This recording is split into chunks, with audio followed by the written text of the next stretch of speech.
open with prayer and pledge. For those that would like to partake, please do so. The prayer will be led by myself along with the pledge. Can we all bow our heads? Most gracious Heavenly Father, we come to you tonight with hard decisions that have to be made as it is regarding to our city. I ask that you give us clarity in everything that we do tonight in this meeting, that you strengthen us to where we understand what needs to be done and we get it done. I ask you to watch over our workers who are out every day. And on top of all of this, Lord, I just want you to bless our city. Let's stop what's happening. Let's get it together. Father, I ask that you cover this council with your mercy and your love tonight, along with our citizens, the city manager, his management staff, and everyone that's on the sound of my voice. Father, we need you. I just want to tell you, thank you for another year to continue to do what I need to do for the city and for those who are there that are going through difficult. I breathe life into families who've lost people so that they can move on with their life as well. Father, we ask all of these blessings in your mighty name of Jesus, and they all said amen. Amen. Amen. Praise God. So all of my now we're gonna do the pledge. I'm sorry. You ready? I pledge allegiance to the flag of the United States of America and to the republic for which it stands, one nation under God, indivisible, with liberty and justice for all. Nobody's going to sing. Madam Clerk, roll call, please. Thank you, Mayor. And I remind council to respond with present and then example of Saginaw, Michigan, or the city and state that you're participating from. Councilmember Williams. Present, Saginaw, Michigan. Mayor Pro Tem Balls. Present in the city of Saginaw, Michigan. Councilmember Bench. You're on mute, Annie. Councilmember Bench. Present, Saginaw, Michigan. Councilmember Ostash. Absent. Councilmember Scherzer. Present, Saginaw, Michigan. Councilmember Copeland. Present, Saginaw, Michigan. Councilmember Lamar Sylvia. Present, Saginaw, Michigan. Councilmember Flores. Present, City of Saginaw, Michigan. Mayor Moore. Present, Saginaw, Michigan. We have 8 members present and 1 absent. You do have a quorum. Thank you. Thank you. Madam Clerk, you may proceed with the announcement. Thank you. I do have one. Please note on your agenda, we have to make a correction under appointment of board, commission, committee members. Items number 1, 2, and 3, their expiration term should be June 30th rather than June 20th. Sorry for the typo on the agenda. And next we have proclamation declaring May 25th, 2021 as Theater Retke Day. We will have, Councilman Copeland will be reading the proclamation. City of Saginaw Proclamation. Whereas Theodore Retke, a famous poet, was born on May 25th, 1908, and died August 1st, 1963. And whereas Theodore's birthplace, 1805 Gratiot Avenue in the city of Saginaw, is maintained as a museum in his honor. And whereas Theodore attended the University of Michigan, earning an AB and MA degrees, and briefly attended law school before entering Harvard University. The Great Depression caused Theodore to leave school, and Theodore then taught English at several universities, including Lafayette College, Pennsylvania State University, and Bennington College. And whereas Theodore also taught at Michigan State University in East Lansing. During this period of time, he became a well-known poet and author. And whereas Theodore continued writing poetry and books, which resulted in receiving a Pulitzer Prize, 2 National Book Awards, and the Bowling Prize. amongst many other honorable awards. And whereas Theodore's legacy remains strong in the city of Saginaw, his final resting place, as his remains are interred at Saginaw's Oakwood Cemetery. And whereas in April 2012, the United States Postal Service dedicated a postage stamp in honor of Theodore Retke, the Retke Forever stamp. And whereas Theodore once was quoted as saying, "A lively, understandable spirit once entertained you. It will come again. Be still, wait." As we proudly honor this magnificent individual, we know the wait is over, as he is before us and will continue to entertain us through his poetry and writings. Now, therefore, be it resolved, I, Brenda F. Moore, Mayor of the City of Saginaw, hereby proclaim May 25th, 2021 as Theodore Retke Day in the City of Saginaw, and call upon the citizens of this community to reflect on and honor the life of this brilliant individual. In witness whereof I have hereunto set my hand and caused the seal of the City of Saginaw to be affixed this 24th day of May in the year of our Lord, 2021. Brenda F. Moore, Mayor. Councilpersons Michael D. Balls, Mayor Pro Tem, Annie Bench, George Copeland Jr., Michael Flores, Monique Lamar Sylvia, Bill Ostash, Autumn Scherzer, L. Scherzer, and Reggie Williams II. Timothy Morales, City Manager. Thank you so much. Miss Ann, would you like to say something? Yes, thank you for this opportunity. And I'm Annie Ransford, the president of the Theodore Retke Foundation. And thank you. We are so happy to receive this honor. I have a few words here prepared. Former Saginaw Mayor and Saginaw Board of Education member Joyce Seals calls the Retke House a house of hope, which is entirely fitting as a place in time that gives context to where this iconic poet lived and worked, and a sense of placement to the timeless eternity of his poetry, especially during these trying times of COVID-19, when the process of healing becomes of paramount importance, offering a place of retreat and starting over, which the poet did often, suffering bouts with bipolar manic depression swings. He did a lot of falling down and getting up. And a quote from Retke, "I am a perpetual beginner." The Friends of Theodore Retke is a nonprofit foundation established in 1999, so we've been around a while, and we maintain the poet's childhood home at 1805 Gratiot and the home of his uncle next door at 1795 Gratiot Avenue. So we have two historic Retke family homes built in 1904 and 1911, and they were standing together more in farmland during the Spanish flu in 1918.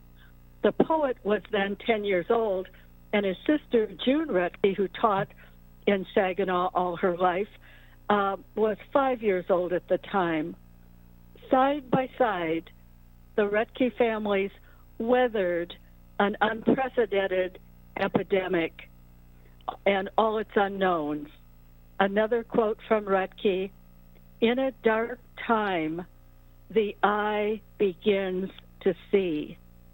We will also persevere, and the Retke House is stronger than ever. We're saving the stone house to use it for a community center, and an update is that it has a new roof, new water and electrical service, exterior painting in its original historic colors chosen by Tom Tromley and a board member, Mary McDonald, who's an artist in New York. We have window treatments underway, and the boiler worked all winter long. Our Retke board is stronger than ever. We have two nationally known poets who promote saving both houses. Tess Gallagher, who was in Rutke's last class at the University of Washington, is known internationally. And Anita Skeen, recently retired founder and director of Michigan State University Center for Poetry, a residential college within the university, is on the board as well.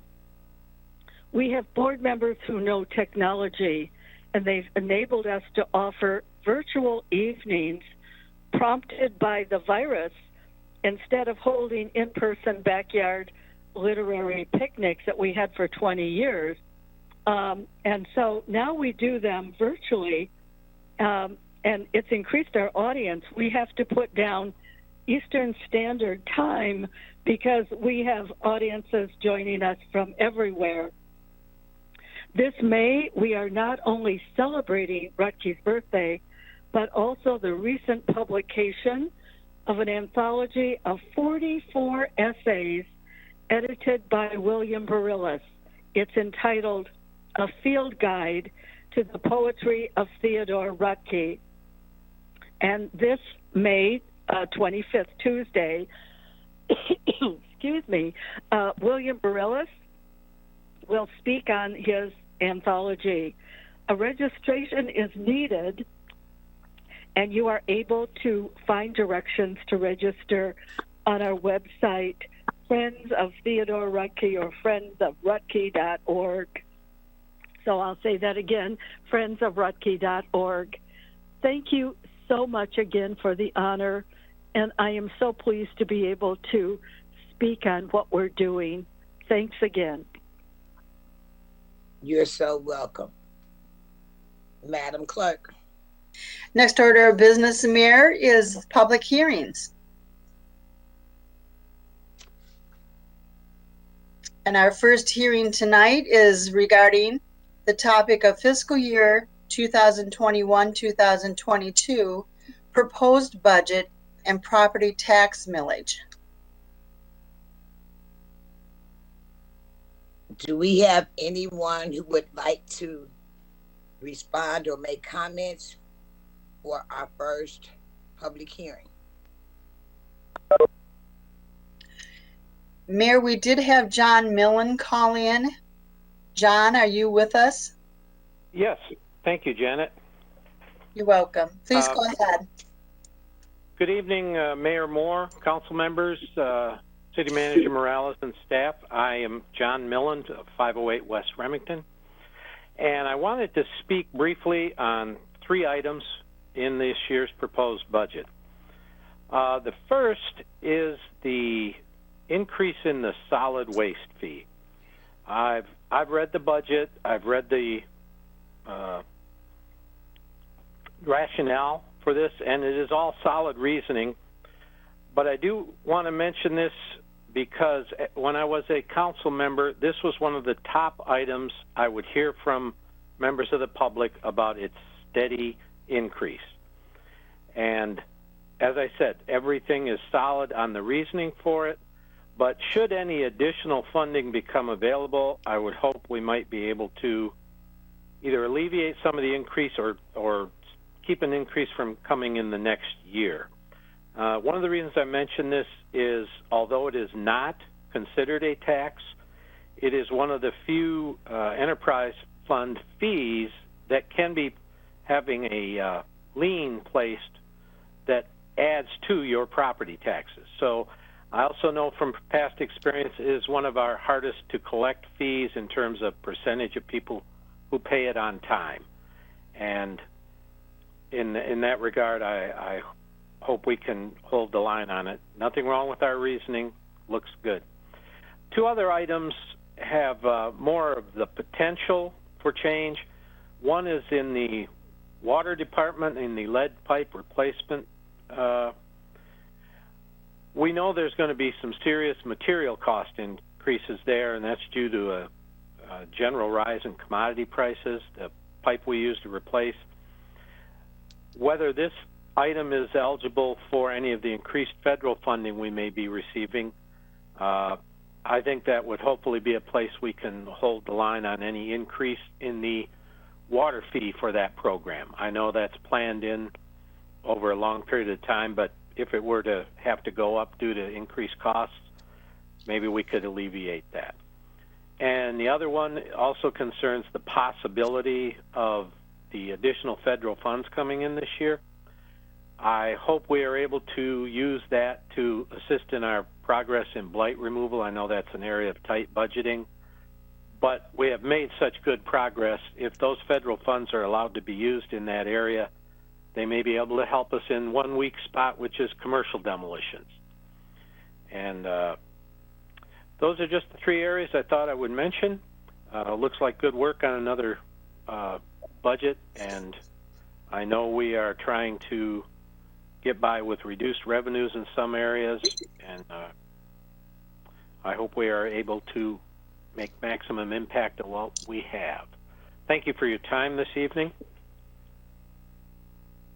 Thank you.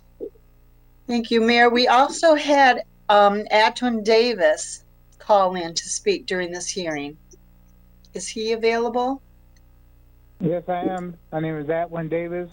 My address is 837 Bethany Street, Saginaw, Michigan. As a concerned citizen, I've lived here my whole life, and I just think that in the areas of improvement, if we could allocate some dollars to bringing stores, minority-owned stores, back to the city of Saginaw. Property in mine would be back where it used to be in Riverview Plaza, and also where Kroger's used to be, because I think that would bring a lot of revenue back to the neighborhoods, and people would shop more at home, which would bring additional dollars. So if there's funds available for that, that would be great, because I think that's something that we need. Thank you for your time, Mayor and the council. Thank you. Is there anyone else with comments?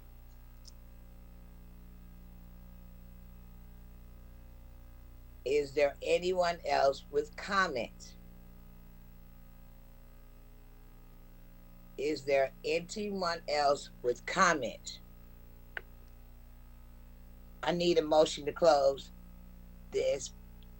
I need to close this hearing, please. So moved. Monique Sylvia.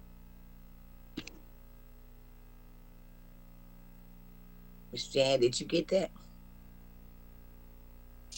I got Lamar Celia made the motion. I don't know who's second. Yeah, Michael Balls. Balls, thank you.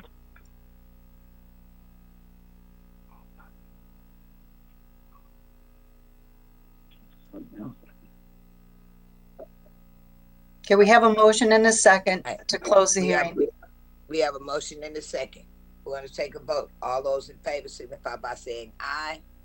Aye. Aye. All those opposed? Madam Clerk. Our next public hearing is in regards to the Special Assessment District for a police and fire millage for fiscal year 2021-2022. And Mayor, no one called in for this, so we'll go through the regular process. Right. Do we have anyone here that would like to make comments on this hearing?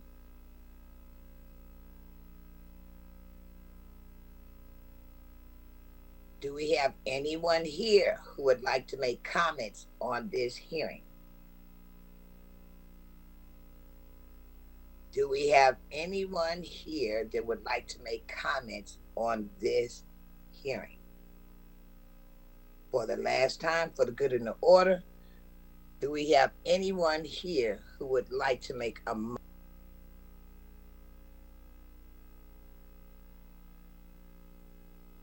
Mayor, I think you went on mute. Am I back on? Mm-hmm. Okay, Yes. I'm sorry. I touched the computer. I'm sorry. I need a motion to close this hearing. So moved. Monique Sylvia. Bench seconds. It's been moved in second.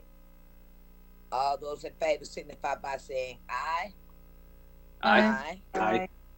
All those opposed? Madam Clerk. Our final public hearing tonight is in regards to the Downtown Development Authority District millage to be levied on properties within the district. And no one called in for this, Mayor? We will go through the same thing. Is there anyone here who would like to make a comment on this hearing? Is there anyone here that would like to make a comment on this hearing? Is there anyone here who would like to make a comment on this hearing? Final time.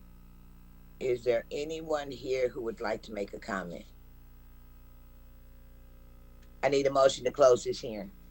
Floor is moved.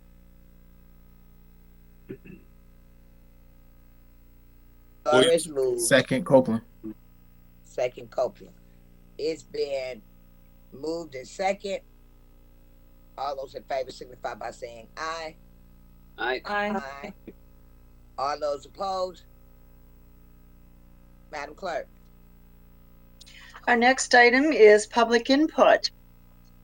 And we do have 4 speakers tonight, and our first one is Corey Pritchett.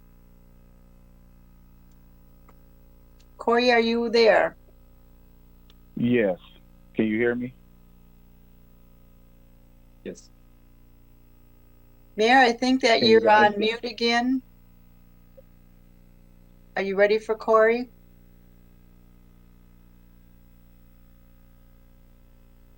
No, Brenda, can't hear you. Did I unmute it? There you go. I'm sorry.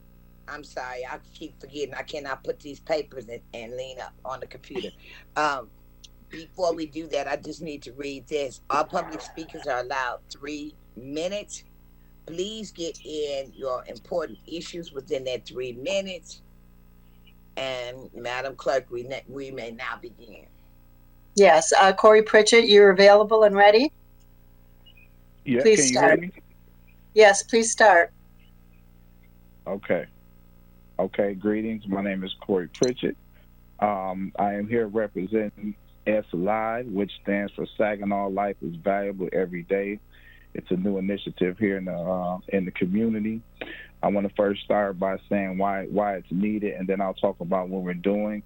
The leading cause of death in minority young adults is violence. In 2020, there was 26 homicides and 103 shootings with injuries in Saginaw. The violence and loss impacts everyone, our entire community. And S Live has developed a hospital-based violence intervention program with the perspective of violence being a public health issue. Okay, so what we're doing is working intentionally with survivors of violence who have been injured either by firearms, stabbed, or even physically assaulted. Also, we are currently developing an S Live youth arm to specifically target youth violence intervention and prevention initiatives, as well as community-oriented partnerships. And the goal of that is to assist with overcoming the trauma, overcoming addiction, and risk reduction. Also, resilience development and youth-led community empowerment. Okay, and so our foundational purpose is to provide active support, mentorship, and connection to community resources. And we're doing that so that we can promote safety, health, and prosperity, okay, addressing the underlying risk factors for community violence. And what this looks like in real time right now, as we are currently waiting for our release to begin in the hospital, we have another approach that we have been taking. And so what it looks like, we'll go out and we'll visit the victim's home, and we'll do that with an officer. Right now it's been Lieutenant Dave and I, and we go out to the home and build a rapport with that individual and or their family members. And then I'll follow up and I do a case management assessment with that individual. And not only are we trying to address the mental health aspects of trauma and dealing with that aspect, but we're also trying to meet the needs of their family as well, and whatever kind of community resources that family may need at that particular time. And so what we're really looking for, we're trying to see where the city is with the American Rescue Plan and the funds that's been allocated to Saginaw, to see if we can be able to receive some of the resources to assist us with hiring some more case managers and some more lead people so that we can increase the amount of individuals that we're serving. Once we began serving individuals, it didn't take us long to see that we needed a lot of help and we needed it fast. And consequently, a lot of people in the community that may like to help and may be qualified to help, they're really not into volunteering. And so we're just really trying to see if the city could, let us know if we can get in alignment to receive some of those resources so that we can be more effective and serve in a greater impact.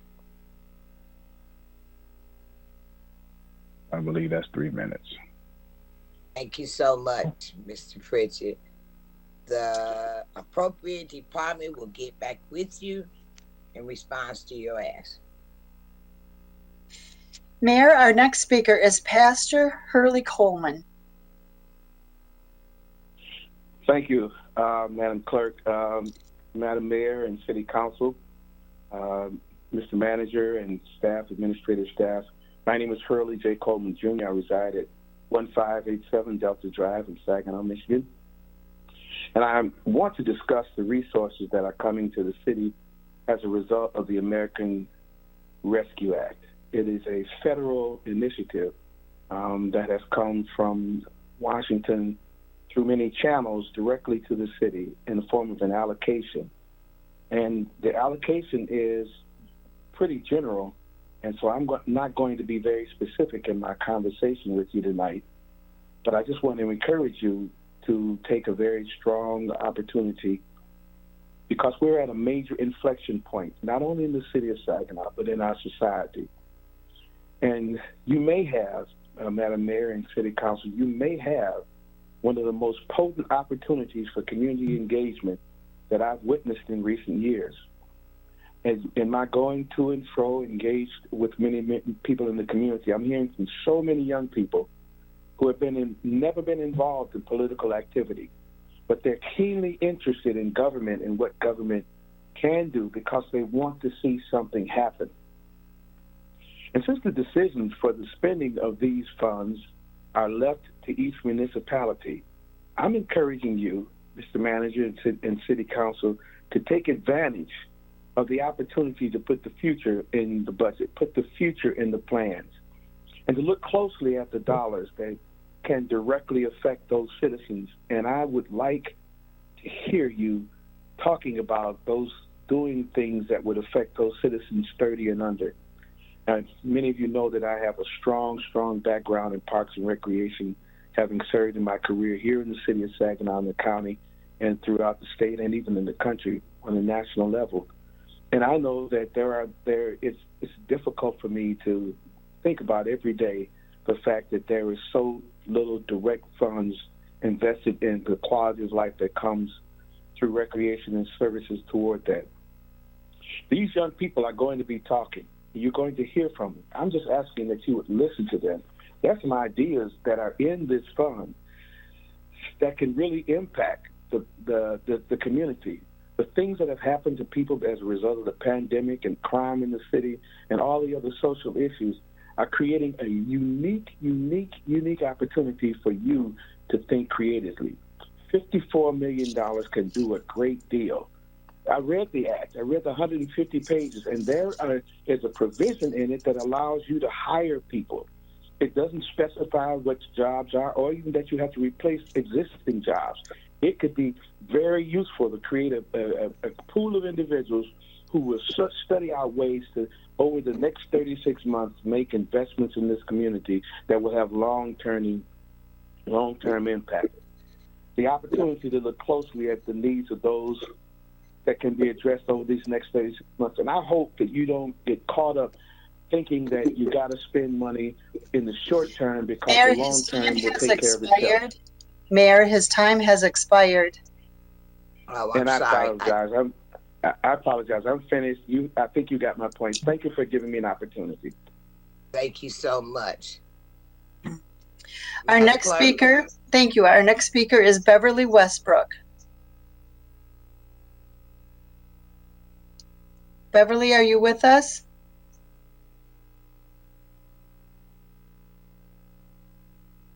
Okay, let's try Jimmy Westbrook. Jimmy, are you with us?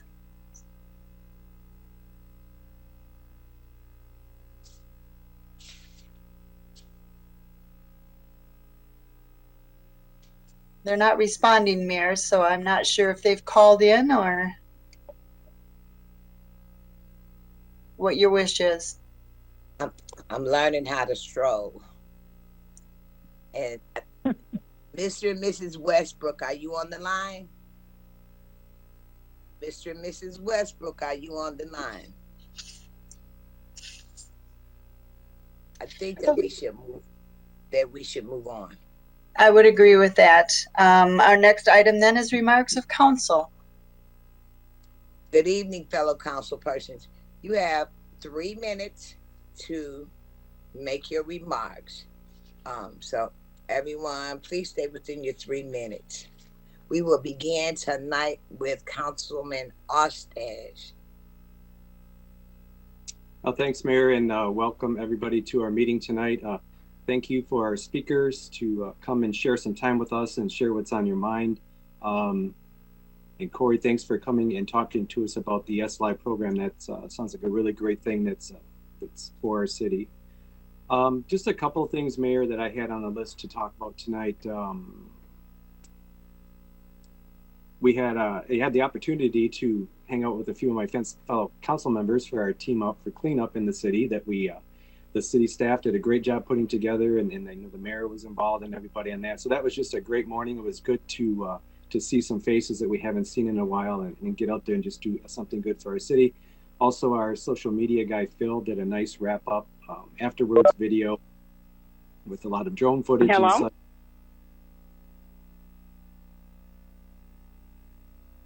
I think somebody just said hi. Hello.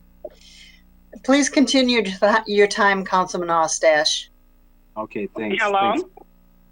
No, please hold on. It's Councilman Ostash time. Okay, thanks, Madam Clerk. So anyways, yep, great event, and it was good to see everybody out that day, and thank you to everybody that came out to help clean up the city. Also, since the last time we met as a body, Congress actually passed the COVID-19 Hate Crimes Act. So I would just like to thank our Congress for doing that, for protecting violence against our Asian community. That really was something that caught my attention over the last 2 weeks. And also, I'd spoke about something before too. There was a program that was put into place, Reconnect Michigan, and they did make an announcement from the governor's office that they had over 70,000 Michigan applicants for 2-year degrees in skill certificate programs, which was surpassing their goal that they had set, and that also like 15,000 folks have already registered at the community college. So hats off to our state government for this awesome program that they're putting forth for people to get a degree. And Mayor, that's all I have for this evening. Okay, I thank you. Madam Clerk, do we want to go back to the caller or keep going? I would continue with your council remarks. Okay, That's the you. section we're under. Okay, thank you.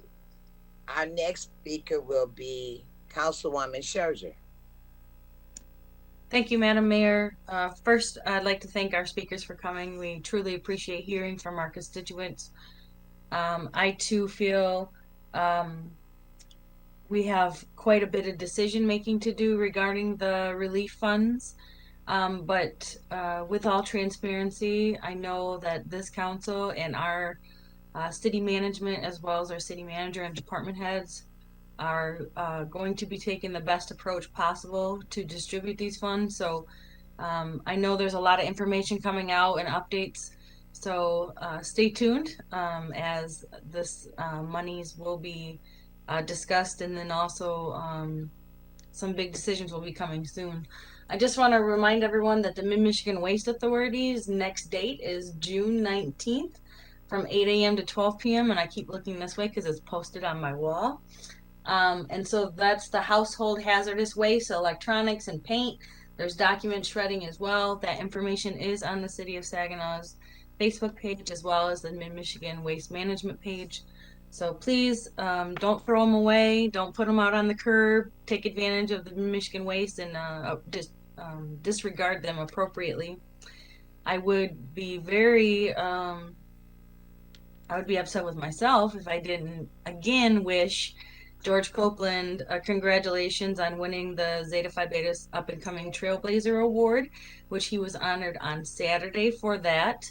And then, in addition, I know things have been lifted, and I know a lot of the restrictions have been eased. However, I still want everyone to take precaution and be smart in the decisions you're making.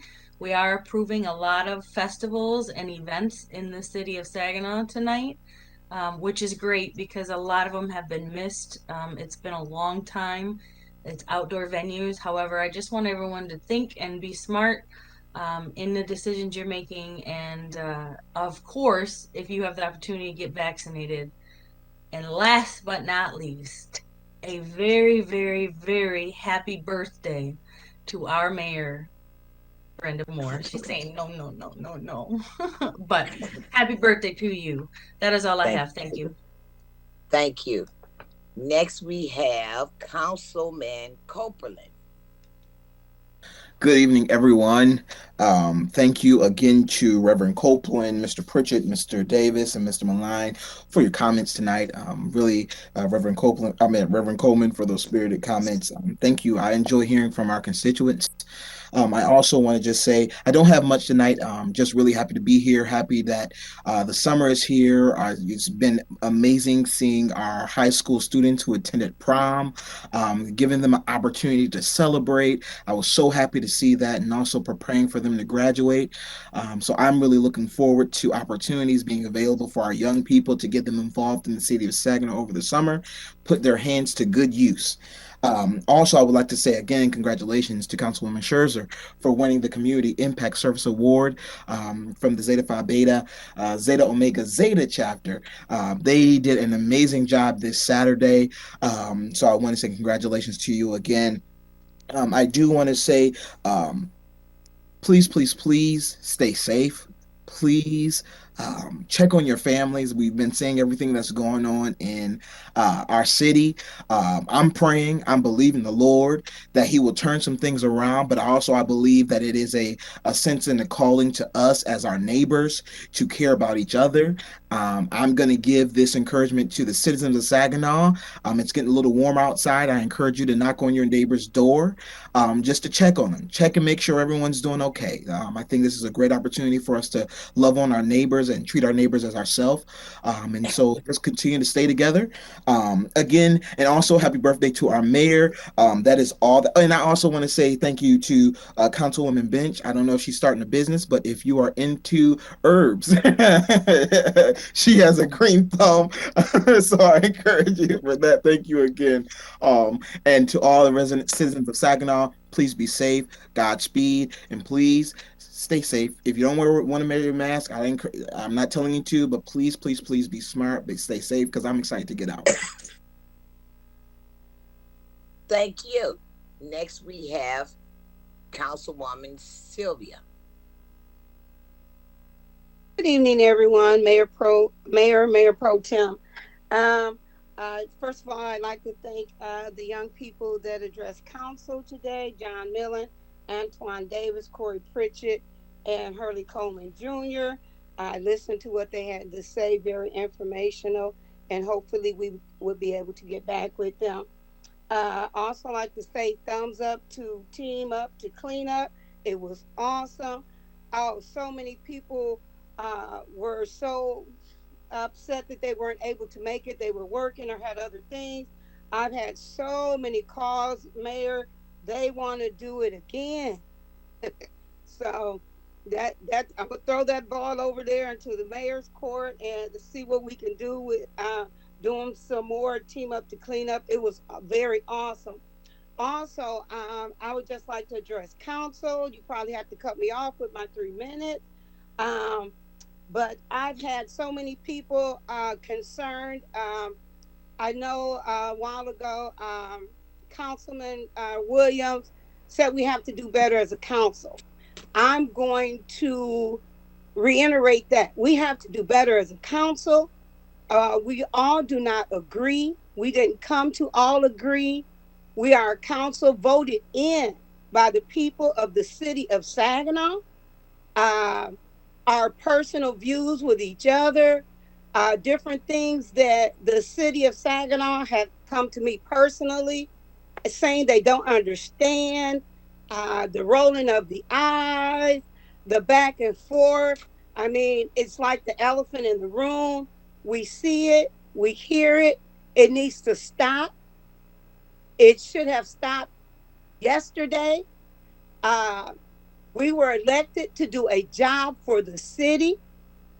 As council, we're not going to always agree. We're not going to be best friends, but we come together as a council to work for the common good of the city. And I hope this comes across with the love that I'm sending it with. But there's things that we must do as a city council. It must stop. I'm asking you as a city council to let it stop, let it end, get it together, whatever it is, and let's be about the city's business. Thank you very much. And I hope I wasn't harsh. I didn't mean to be harsh, but I mean about business because we were elected by this city of Saginaw to handle the business for the entire city. So let's get it together. That's all I have to say. Thank you so very much. And let's move forward in the way that we were elected. Thank you. Thank you. Our next speaker is Councilman Williams. Good evening. I won't be long. Councilwoman Sylvia, you said it for me. So I do want to say though, I did have a call from one of our citizens in regards to the cemetery, and I will be contacting the manager's office in regards to this issue. Just basically some accountability on how things are done when our citizens need to bury family members and how that process happens financially. And I think that that's something our citizens need to know. We need to have more transparency there in that area of the city. I also want to thank our citizens coming forward tonight, Pastor Coleman and Brother Pritchett and others. Thank you for your comments. Well appreciated. And that's all I have for this evening. Thank you. Next, we have Councilman Flores. All right, thank you, Mayor. Happy birthday to you, by the way. The Michigan Municipal League is giving away bridge building micro grants. So if you have ideas that are going to help your neighborhood, or if you're going to be able to help Main Street, please go to mmlfoundation.org/grants. And they're giving up to $5,000 micro grants that are available. Also, great job to everybody that did the team up to clean up the previous or this last week. It was great to see you out there. I hope we can continue to clean up our neighborhoods and our city as much as possible if we have the time to do so. One thing that I want to share real quick, it does not have to do with the city of Saginaw, but it does have to do with our neighbors, Buena Vista Charter Township. There was a loss of pressure and contamination due to their water source. So if you have contamination, please boil your water. Or if you know anybody that lives in our neighboring township, please have them call 989-754-6536 in order to get their water to a place where they're able to drink it and use it safely. That's something we should all be making sure we're helping our neighbors with. And then last, I just want to comment really quickly on the sixth homicide of this year at Pleasant and Duran. That's actually right across the street from where I live on North Mason. And so I was also up at 3 a.m. as officers were responding. If anybody has any information on that murder, please call 989-759-1285 or Crime Stoppers at 1-800-422-5245. And I hope as a city that we do better. It was tragic to hear that we've had another murder. And being next to the homicide and it being in my neighborhood, it just continues to break my heart that we're going through this as a city. And so if you have any information, please call those numbers. Thank you. Thank you. Next we have Councilwoman Bench. Thank you, Madam Mayor. I too wish you a happy birthday. I want to thank our public speakers for coming tonight, both on our public hearings and our public comments. I would like to say that we do have plans here in the very near future to do a local government 101 video on the recovery funds. We plan to have someone, a couple members of our staff who've been working diligently on it as the information's rolled out. And also someone from the MML, the Michigan Municipal League, will be joining us hopefully to explain everything that there is to know. I know that some of the information's been kind of limited and we're definitely getting a lot of ideas and feedback from the public, and it'll be helpful for us to be able to share that information so we have a better idea of what the funds can be used for, so we can have an idea of what ideas and what suggestions we can fulfill for the public. Congratulations to Councilwoman Scherzer and to Councilman Copeland on their recognitions that they received this last week. I also want to commend the mayor and city staff and everybody who came together both for the food giveaway last Thursday and the Team Up to Clean Up event. It was a wonderful event, as others have said, much needed, and I'm sure that if we all decide to take on initiatives, we could probably all host another 8 throughout the season, because there's a need for it certainly, and there's no shortage of people who are eager to participate. So maybe we can take that upon ourselves to get some things organized throughout the summer. But I just wanted to commend everybody from city staff and from the community who participated to make those events successful. It's wonderful to see, and a great way to kick off our warm weather season. So thank you. I think that's all I have tonight. Thank you. Next we have Mayor Pro Tem Walls. Madam Mayor, and happy birthday again to our beautiful mayor.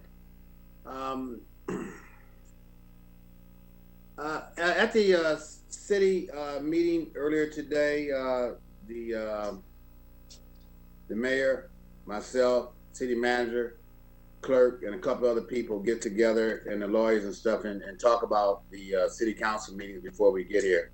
And one of the ideas came up that maybe we should have a park rangers, maybe some volunteers from neighborhood associations that would be willing to be like a ranger in parks and stuff, in some of our parks, to make sure that people are doing the right thing.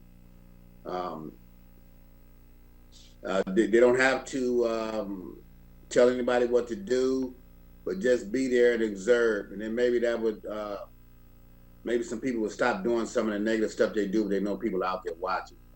I think we need to let everybody know that we will be having cameras in the parks, and maybe that will help the situation out too. People knowing that we will have cameras in the park to make it so people won't want to do negative things if they're on camera. I want to thank Mr. Pritchard and Mr. Coleman for their comments. Mr. Pritchard, I'm 100% with you. I think that's an excellent idea to help these families out who are going through all the negative behaviors in the city of Saginaw. And Mr. Coleman, I hope that there is some money available for maybe some mentorship to help, because it is a health crisis all over America with young black males killing each other over negative stuff. I still think that this rap music really got a lot of people jacked up. You know, the artists that's doing all the rap music, they don't live in those environments that they teaching the kids to live into. You know, they live in big homes, driving nice cars, and you don't see them nowhere in a negative environments, but the kids are going out doing everything they say on rap music and killing each other over nonsense. Little as Saginaw is, I can't imagine nobody fighting over turf. Talking about one side of town to the other one. You know, you can almost throw a rock each side of town as it is anyway. You know, unfortunately, we had those situation in the with people killing each other. We was talking about cameras in the old Daniel Heights neighborhood, and then next thing we know, 2 ladies got shot over there. It's just terrible. I hope that maybe these cameras start exposing some of the people that's doing this negative behavior, and then we gotta let the community know that they got caught because they were seen on camera. I'd like to tell my fellow councilmen, Mr. Copeland and Ms. Sperger, on the awards that they see from the fine organization that my dear friend Ms. Liz Baker was definitely a part of for a lot of years. And congratulate you guys for the fine work that y'all doing in our community. Keep up the good work. We need you guys. Mayor Pro Tem Balls, your time has expired. Thank you, ma'am. You're welcome. Yeah.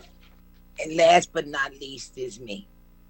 First of all, I'd like to thank everyone for all of the birthday wishes that you all been sending me, the love, the calls, cards, and I really tried to get it off of Facebook so that you didn't know, because I'm getting old.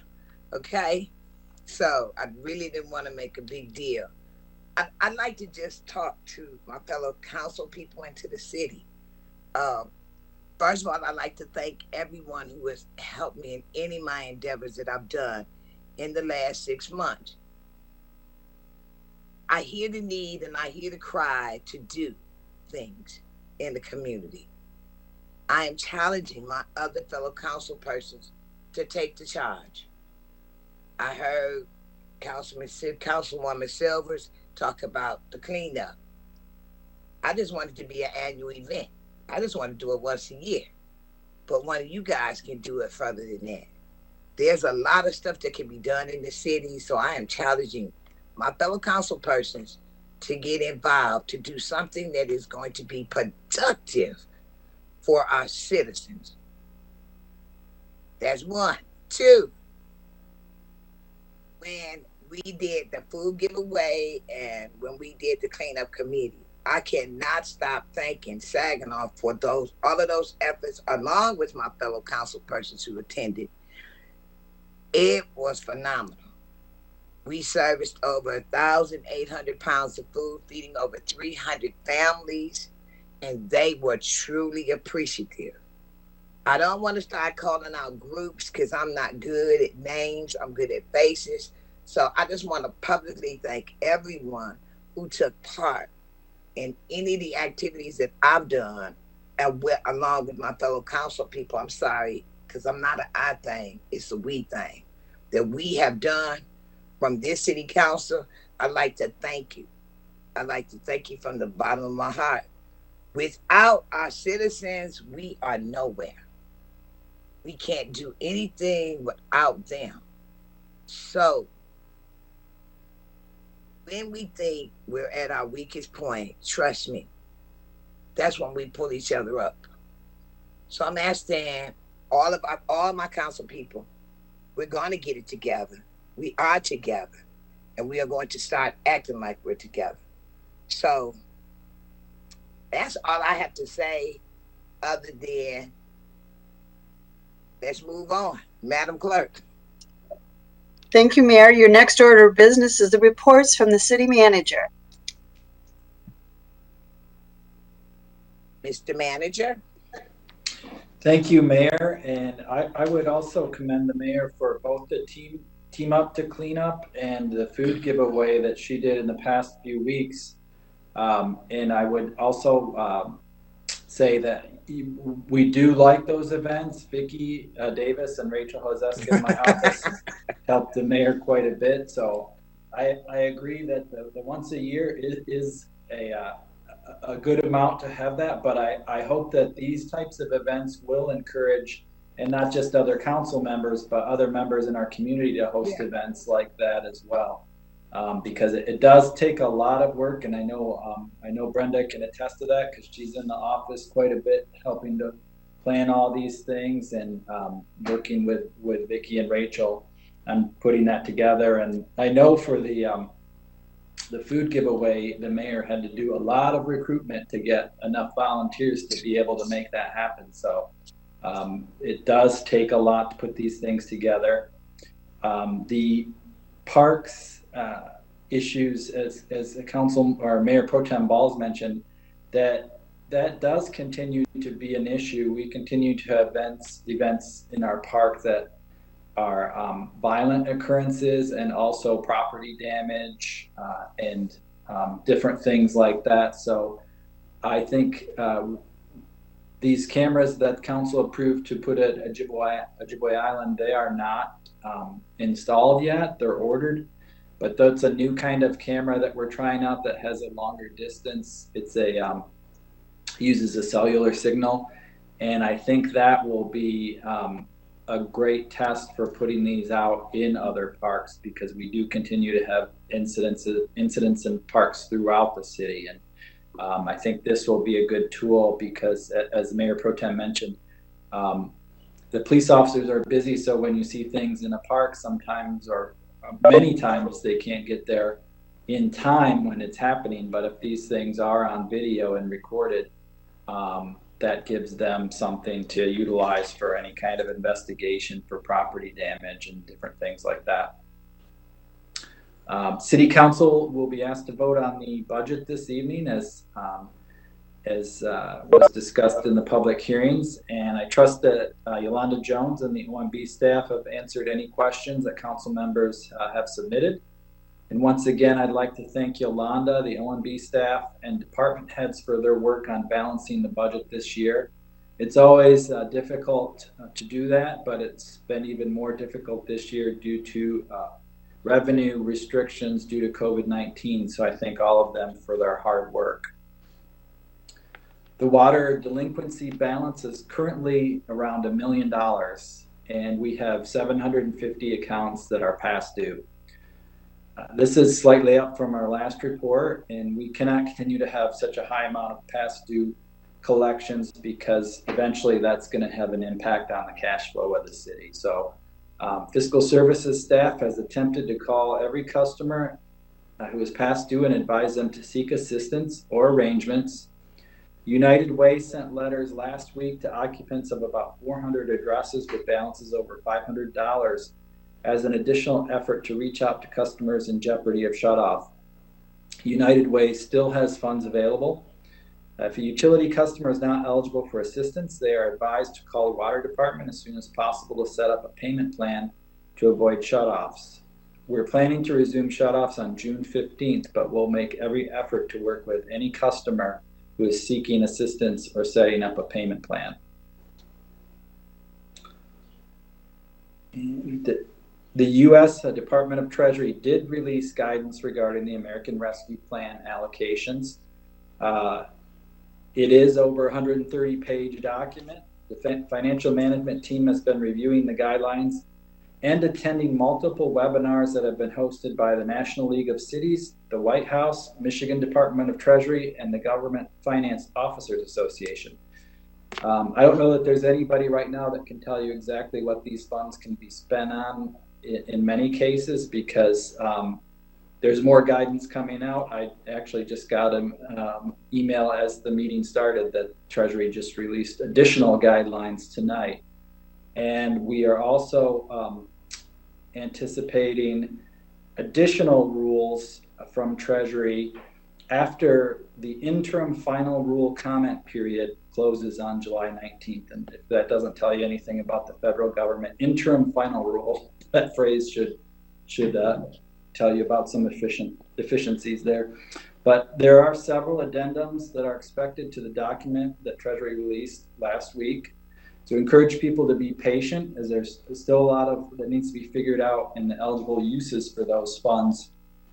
I can tell you that we know And much of the discussion of the use of those funds is directly related to COVID-19. So that should be what we're looking at first and foremost. We have well in excess of $1 million of expenses from the general fund last year that were related to COVID-19 that potentially we could reimburse the city general fund for. And we do have a loss of revenue that we need to look at as well. Those should be the initial uses for those funds. And then we also should look at additional expenses that we incurred. And that is the discussion that the mayor and I did have with Congressman Kildee about these funds before they were even, I believe it was either just as they were being passed or before they passed. His recommendation was exactly that. So once those items are looked at, then we look at other programs, and that's where we'll have to really look at the rules and the actual uses. I will tell you that everything that I've seen, and I know several of you have probably seen it as well, is that they do not, the GFOA and the Michigan Treasury and many other organizations do not encourage utilizing these funds to create additional future expenses. So positions and things like that would be something where you would only have for a limited time. So you don't want to try to create new positions that you won't be able to fund in 3 years. So there will be a lot of considerations, and we'll have more discussion on that as we learn more about the use of these funds. And finally, we have actually I have two more items. We have received a few questions about city council meeting in person, and we've received some of those from the public as well as a few council members have asked about that. So we're meeting virtually because council passed a motion to meet virtually as long as there is a state of emergency in Saginaw County. As of today, I believe that emergency is still declared by the County Board of Commissioners. It is expected to end at the end of August. So at this point, we would not go back to in-person meetings until that is either lifted by the county board or it expires. If there is a desire to go back to in-person meetings, then that council would have to take action to cause that to occur. And now finally, the Saginaw Police Department held their first front porch roll call on May 19th, and I think it was a great opportunity for the public to meet, learn, and interact with the officers who patrol their neighborhood. So I wanted to thank Chief Ruth and the Saginaw Police Department for their initiative on this project. And I believe this was another grant-funded initiative that they've been working on. So I'm glad they decided to have that event, and I believe there will be more to come. But with that, Mayor, that concludes the management update. Thank you. Are there any questions for our city manager? Councilman Flores, when you and the mayor had discussed what the funding would be given to the city of Saginaw under the American Plan, what were the main priorities from Congressman Kildee's office? And have those been determined by the Treasury, or are they still here? We're waiting for.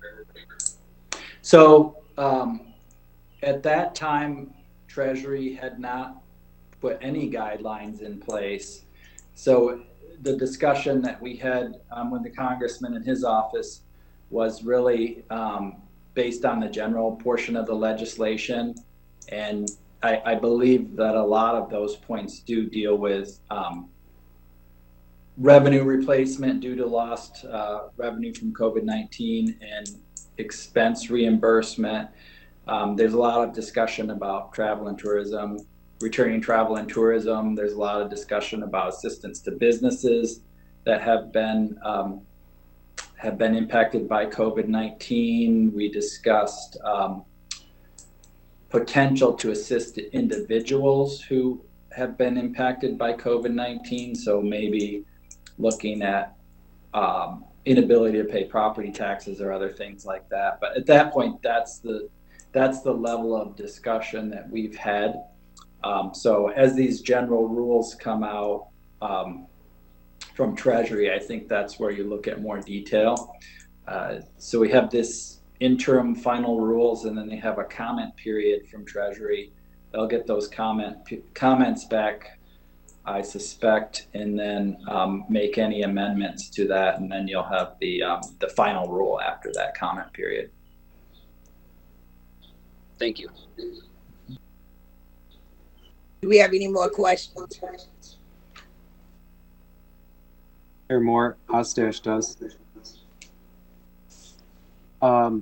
Tim, you were talking about the water delinquencies again, and that, first of all, I just want to thank United Way for sending out all those mailers. Is 211 still a resource, or are there resources extended now? Is it just the United Way? No, you can call, or citizens can call 211 anytime and ask about that assistance as well. Always encourage, because they can help with a number of different sources. If there are other sources of revenue, and they can also direct individuals that may have trouble paying other utilities, power, gas, and things like that as well. Exactly. Okay. Yep. Just wanted some clarification in case people ask. Thank you. And there may be additional assistance. So if you look at the American Recovery, the ARA, there is money in there for utility bills as well. So as we look at potential uses for the city funds, there are so many categories in that. That is a very large piece of legislation. So there is funding in that legislation for assistance with water bills. So that'll be new funding. And I believe that is going to work the same way that it did. I think that was last year when it went through the CAC. So there's potential assistance there as well that could be coming up. And I encourage people, if you are interested in some of those uses, there are other categories in there as well that may be able to fund programs that people are talking about now with the city funds. So there may be other opportunities in there as well. I know I think there's broadband money that's in the legislation as well. That's an eligible expense for some counties and cities as well, I think, or that was something that was talked about. So there could be multiple funding sources for various programs. So that's a possibility as well. Okay, thank you. And also, Tim, thanks for bringing up the front porch roll call. I did attend, and it was an excellent event. Gave the citizens, had some good input. There's some good questions, things that the chief was addressing and some of the other officers. And then it was kind of a simulation as what the officers go through in a roll call situation. So it was a great event. So thanks for bringing that up. That's all I have, Mayor. Thanks. Thank you. Any more comments? Yes. Councilman Monique Sylvia? Yeah. Mr. Morales, what I wanted to know is in regards to the American Rescue Plan, when will the information be shared with the council as a whole for the council as a whole input? Is that necessary? Will that happen where we can discuss as a council entirety in regards to the distribution of the funds? Yeah, we'll have that discussion. As I said, we won't have final rules even for a while yet.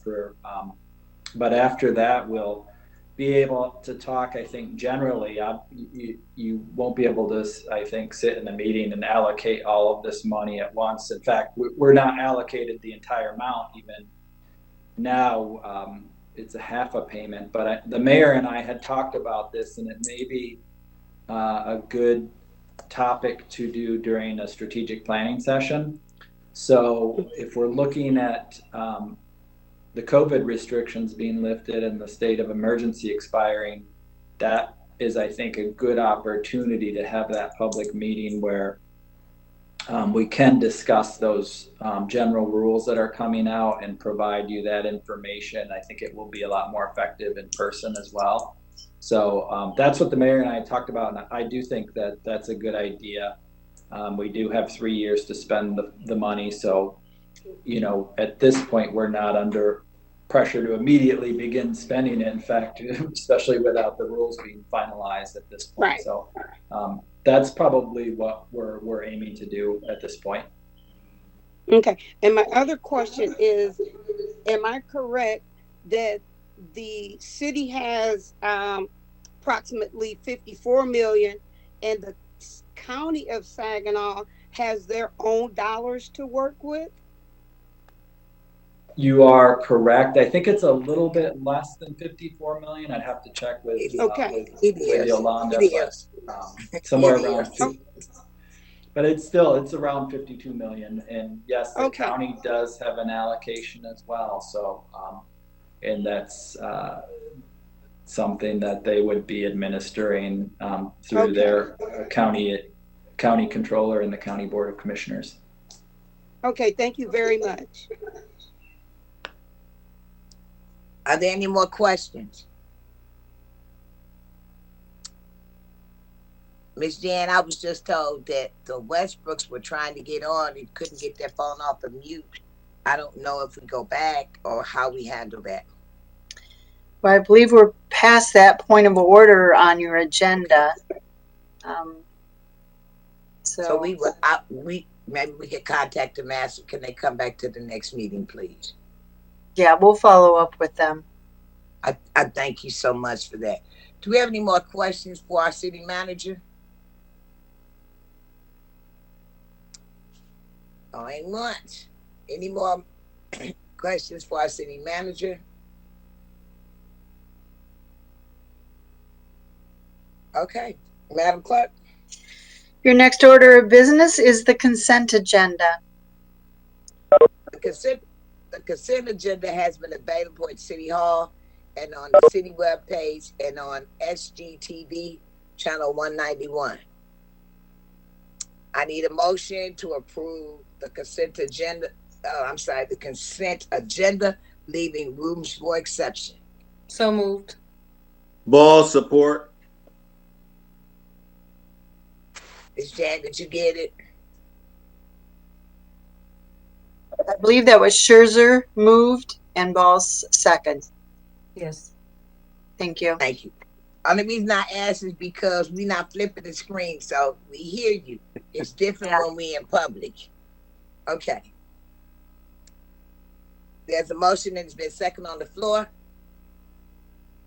Is there any? We don't have any exceptions. All those in favor? I do. Did we?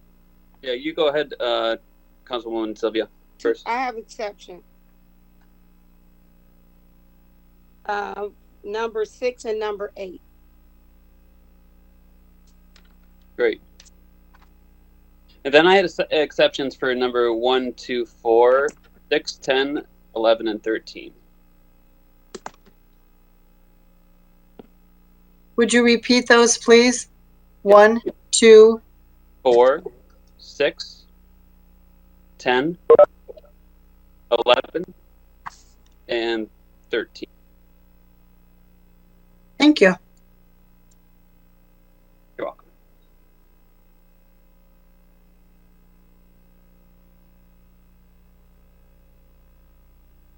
It's been moved in second that we approve the agenda, leaving room for exceptions. And I didn't get them all, Madam Clerk, but I'm sure you did. Is there any more exceptions? Is there any more exceptions? Hearing no more exceptions, we need to take a vote. All those in favor signify by saying aye. Aye. Aye. Aye. All those opposed? Madam Clerk. Our first exception is item number 1. That's to approve the May 10th, 2021 regular council meeting minutes. And that was Council Member Flores. Thank you. In the meeting minutes, it stated that Councilwoman Lamar Sylvia had entered at 6:48, but I had been in the council chambers and I turned my camera over to make sure that she was in my camera. So according to the rules of order, she was technically in at 6:46, and I just want to make sure that for the sake of accuracy that we put that correct. So I would motion that it be amended that she actually was in council chambers and then on camera at 6:46 and not 6:48 p.m.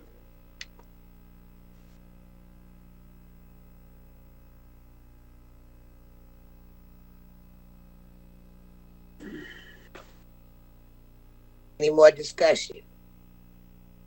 I need a motion. You did make a motion. There is no second. But don't we have to go back and? Yeah, I motion to amend the. One second. The May 10th. Yep. The May 10th regular meeting. Okay. To accurately state that in the meeting at 6:46, according to the rules of order. I'll second. It's been moved to second. Any other discussion? All those in favor signify by saying aye. Aye. Aye.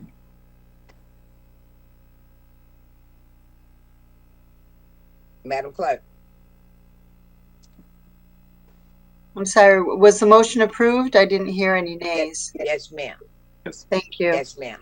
I'm sorry. That's okay. Thank you. Item number 2 is the next one. That's to approve the purchase with Applied Imaging for a 5-year lease of 6 multifunction copiers for various departments with $9,292.68 in annual payments for a total amount of $46,463.40. That was Council Member Flores. Thank you. And I understand that the copy print study was conducted in 2011. And I'm just wondering why this was brought 10 years after the study. And if it's the manager that's going to be able to elaborate on that. We changed to these copiers and fax back then.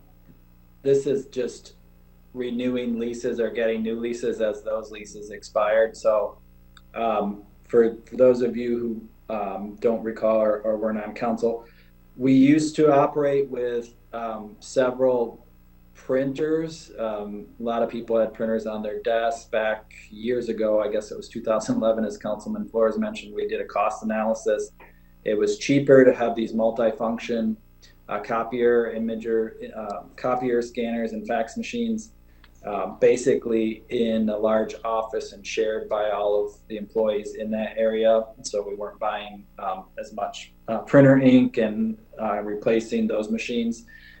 We did switch to these at that time that the study was done. So this is basically our regular replacement cycle. And these come up every few years with the leases.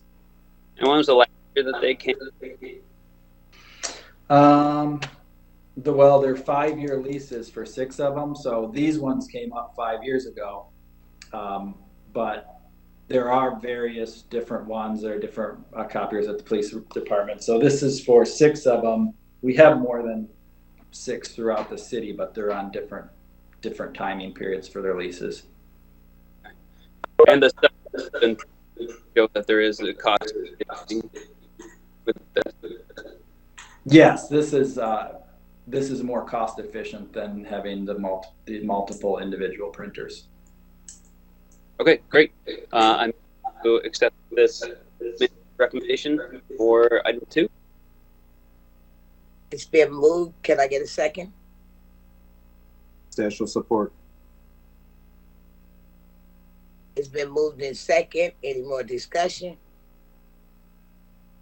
Hearing none. All those in favor signify by saying aye. Aye. All those opposed? Madam Clerk. Our next item is number 4. Approve the purchase with Lansing Uniform Company for $18,637 for fiscal year 2022, $18,677 for fiscal year 2023, and $19,227 for fiscal year 2024, pending budget approval. Uniforms are for the police department. That was Councilmember Flores. Thank you. And has there been any other vendors that had submitted a bid? And then also, I assume that because the police do, a lot of active work, that we have to do this every 3 years. So they had, this is another question for the manager, they'd been given uniforms 3 years ago prior. Is that correct? Chief is on. I believe I saw him log on. So I can answer that. Basically, no. All the officers do not receive new uniforms every 3 years. Generally, the officers receive uniforms when they first get hired, and then they receive additional uniforms as they're needed. Years ago, we used to buy new uniforms for the officers every single year. Our uniform budgets were upwards of $45,000 per year. When we laid off the officers back in 2012, a few years prior to that, we had 155 officers. We went down to 55. We had a lot of uniforms because prior to that, the officers received uniforms every year. You'd get 2 shirts, short sleeve, long sleeve, and 2 pair of pants. Those were collecting over time. We have got hundreds of pairs of pants, hundreds of shirts, coats, you name it. This bid is with Lansing Uniform because they're the vendor that has the uniforms that we already have in place. We do bid it out on a 3-year basis. There are a few other vendors that would bid on this. However, they choose not to because we don't buy that many dollars worth of uniforms. We very rarely ever hit the full blanket amount of $18,000 per year, probably about half of that. Just when somebody's a unique size and we have to buy them a pair of pants. Generally, we have just about any amount of clothing we can outfit the people with. But every now and then you get somebody who's either smaller or bigger than average. Maybe a coat wears out that we have to have a certain kind of coat, something along that line. Okay. Thank you so much. All right, I move to accept item number 4. It's been moved. Can I get a second, please? Second, Monique Sylvia.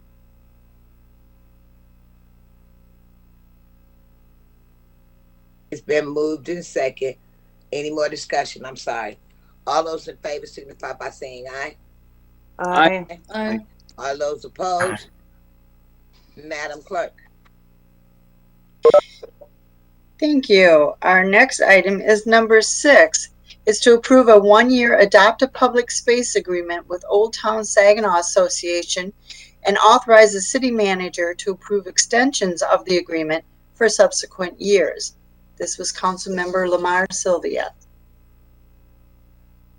Good evening. I guess the only problem I have with this piece is for the city manager to give extension without further council approval. I think if council needs to approve it at one particular time, we need to continue to do that without bypassing the council. I think it should be brought to the council every time it needs to be approved.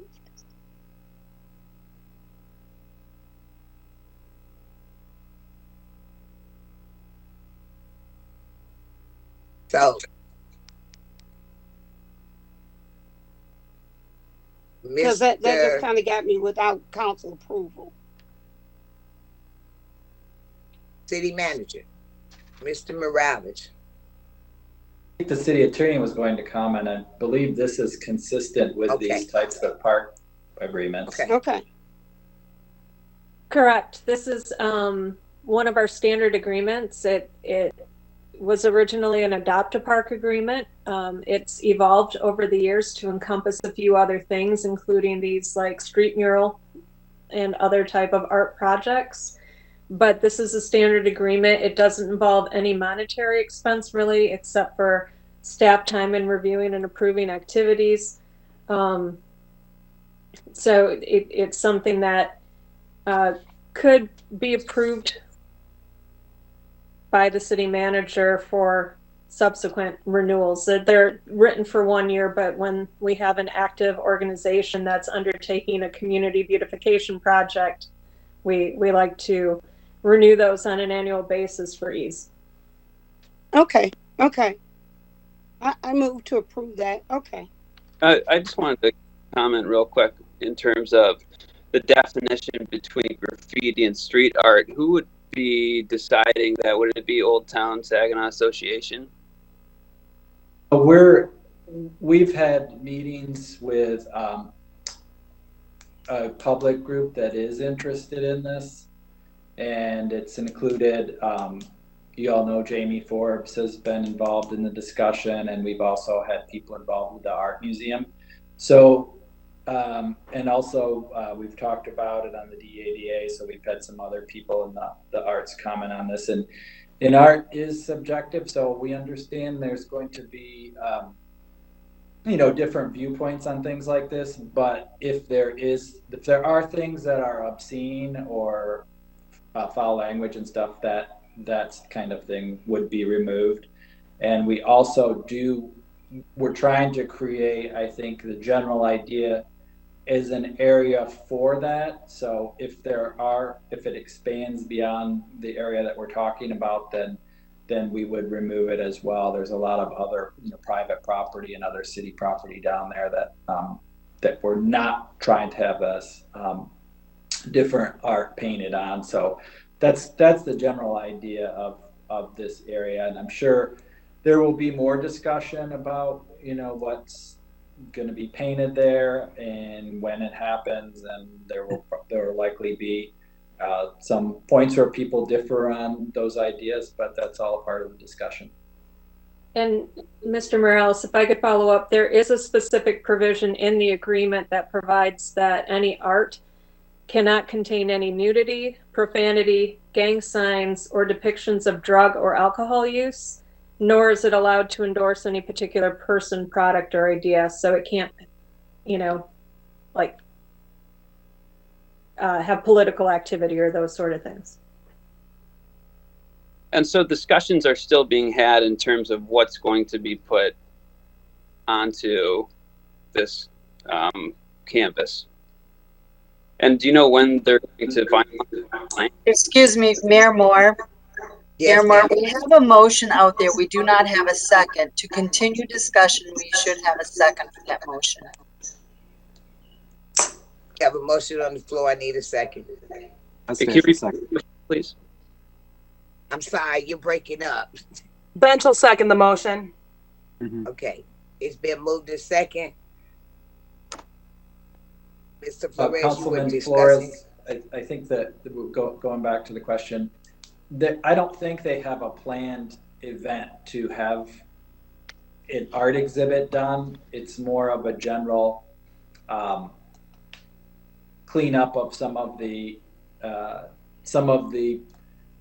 profanity and things like that are there now, but it does provide a space for art in the future, or street art or graffiti art or whatever you'd like to refer to it as. I mean, right now at this point, or in the past, what we used to do is we used to paint over everything down there, and I believe that some of our council members who are on riverfront cleanup might be able to elaborate, but I believe we painted that every year down there, white or gray or something every year when we did the cleanup.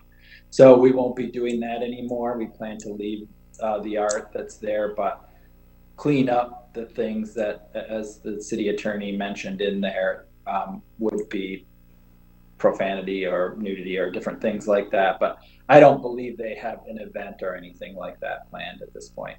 I would encourage anyone who's interested, contact the Old Town Association to if you're interested in being involved in those discussions, or contact Jamie Forbes, who's been really involved in this from the beginning, and Thor at the Art Museum, I believe, has been involved as well with Jamie on this, talking about the future of this area. Okay. Well, I motion to postpone this. We've got a motion on the floor. Meeting. We've got a motion on the floor already. Yeah. Am I right or wrong, Madam Clerk? It's been We do have a motion. Main motion on the floor with a support.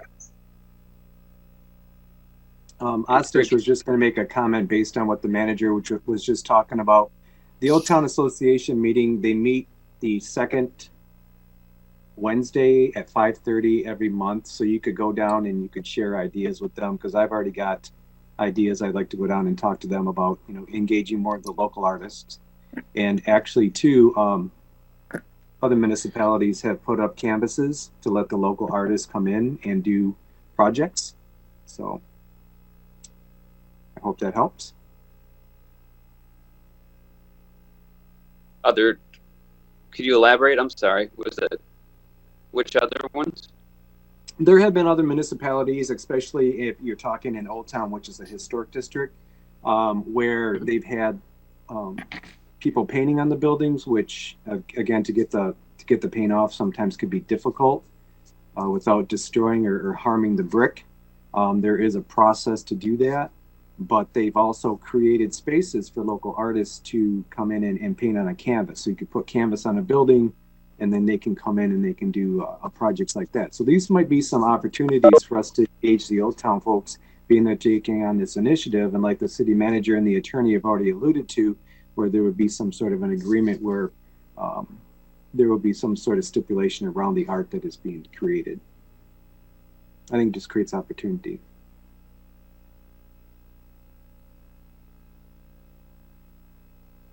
So we have a motion and a second on the floor. Is there any more discussion? None. Hearing none. All those in favor signify by saying aye. I apologize. Motion? I'm sorry. Pardon me? Could you repeat the motion, please? Madam Clerk? Yes. Thank you, Mayor. The motion is to approve a one-year adopted public space agreement with Old Town Saginaw Association and authorize the city manager to approve extensions of the agreement for subsequent years.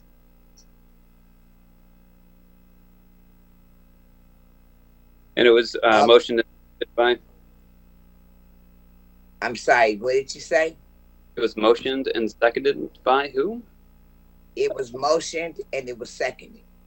It was motioned. Moved by Lamar Sylvia, and the second was Councilmember Bench. Okay, thank you. All those we're going for the vote. I'm calling for the vote. All those in favor signify by saying aye. Aye. Aye. All those opposed? No. Roll call vote, please. Councilmember Williams. Aye. Mayor Pro Tem Balls. Yes. Councilmember Bench.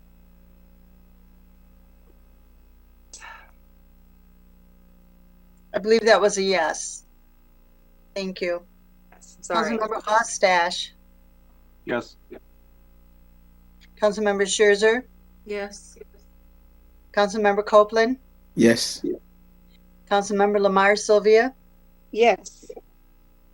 Councilmember Flores. Nope. And Mayor Moore. Yes. We have 8 yes votes, 1 nay. Motion is approved. Our next item is number 8. It's adopt the resolution authorizing the sale and consumption of alcoholic beverages during various community events for 2021. Councilmember Lamar Sylvia. Again, maybe it's just the wording where it says now therefore be it resolved, and it says the dates and location subject to change. And I'm wondering how broad that is, that the location can change and alcohol be sold at different venues or different areas. Can you explain that to me, please?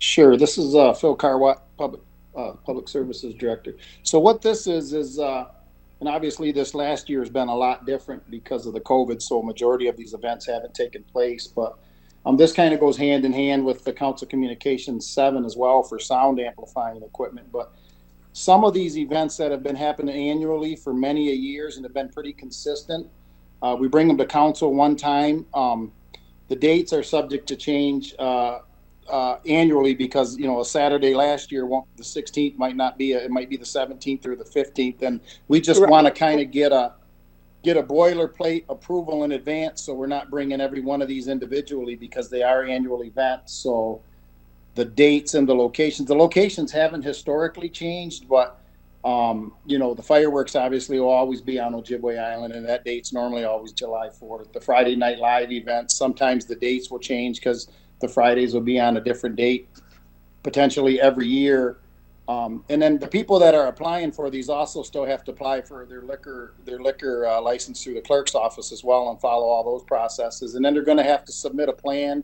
Annually, they submit a plan showing the location of the alcohol to either be served or sold, and then that all has to be approved through the state process as well. But this is just the city giving them the permission because our ordinance requires it. Okay. So it's kind of like go ahead. I'm fine with the date change, and I understand that, but the location, that it's kind of like an open door that the location can be wherever. I mean, you know, you said historically it doesn't change, but so if it doesn't usually change, why should we have locations subject to change in this resolution? I'm fine with the date changing, but yeah, I think the location should be maybe approved by council, or I think, and sometimes it might be something as simple as a rain event occurs and it might have to go from an indoor location to an outdoor location, or vice versa. I'm sorry, outdoor location to an indoor location. Right. Can this resolution say that then? Because once it's approved to location subject to change, we're bound to that, because it could be on Washington Avenue and I can change it to Michigan Avenue because council approved the location change. They still have to get the location approved by the Liquor Commission. So that would have to be approved, and that goes through the police department. But I can tell council that this is the contract that we've used for multiple years on these items, and we have not had any issues with that, with a severe location change like that. No, and it would still have to be approved by myself as far as the Public Works Department and the clerk's office and the police department as well. So, yeah, I don't see it as a problem, but that's me. I understand what you're saying, Councilman. Okay, all right. I see it as a potential that it could be a potential problem, but thank you very much.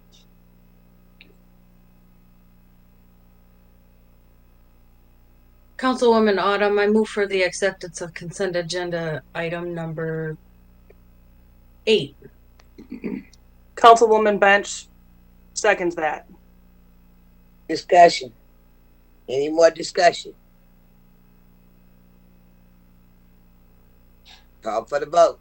All those in favor signify by saying aye. Aye. Aye. All those opposed? Aye.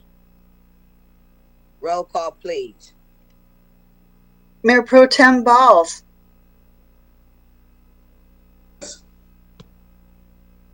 Councilmember Bench. Yes. Councilmember Ostash. Yes. Councilmember Scherzer. Yes. Councilmember Copeland. Yes. Councilmember Lamar Sylvia. I'm sorry, was that an A?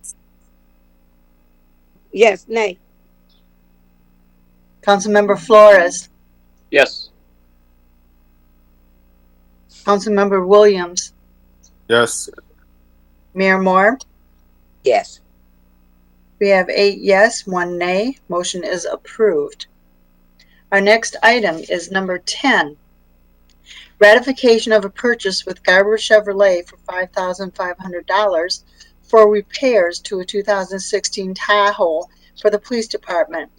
And then further approve to increase the purchase order with Garber Chevrolet by $4,000 for a new total of $8,000 for the motor pool division.